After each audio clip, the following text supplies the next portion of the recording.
Okay, let me get ready to share my screen because today we are going to be talking about how the actions of characters contribute to a story. So, all week we've been talking about the story Ruby Bridges Goes to School, and we've been talking about the story The Other Side. And we've talked about how the characters in the story, they have actions, they do things. But today we're going to look at how those actions contribute to the story. Those actions push along the story and it affects what else happens. So in this lesson, you'll learn about a character's actions and how they contribute to the story. We're going to notice the actions of the characters and determine how those actions affect the story.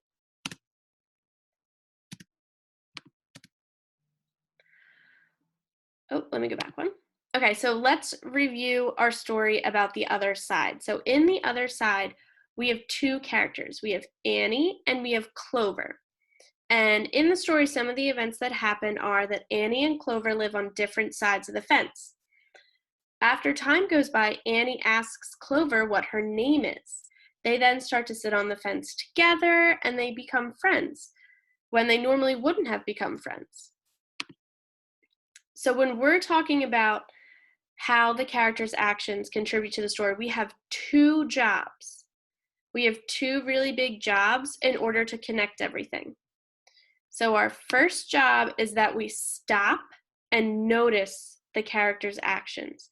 When we're reading a story and a main event happens, a main character has a big action in the story, we need to stop and we need to think. And we need to realize that, okay, this is a big moment in the story. So when I'm finished the story and I think about the character's actions, this is one I have to remember. So the first job we have to do is we have to stop and notice the character's actions. The second thing we have to do is we have to determine how those actions affect the story. We know that something happens, but we have to ask ourselves, what did the character do to cause this happen? This is where it gets a little tricky, but when we work through it together, I think you'll be able to get it. Now we have to bring it all together. And this is the type of language we're going to use. We're going to say, because this character, and we're going to fill in what they did, we're going to fill in their action. So because Clover did this, this is what happened. Over here is where we put how the action contributed to the story. So once again, the language we're going to use is because this character, and we're going to fill in the action. Then we come over to this box and it says this happened. So this is how the action contributes to the story. So here we can look at this one. Because Annie asks Clover to tell her her name, something happens. This right here is the event. If there were no events in a story, your story would be pretty boring.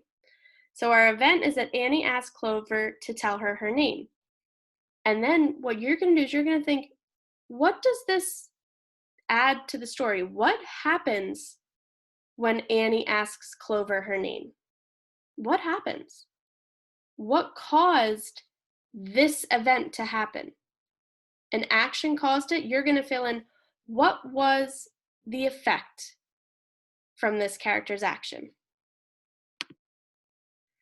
So let's remember, two jobs we have to do in order to bring it all together and connect it. Whenever there's a big event in the story, we're going to stop and think so we can remember that action. Next, now that we know our actions in the story, we move on to job number 2. We need to determine how those actions affect the story. And the language we're going to use is because this character, this happened.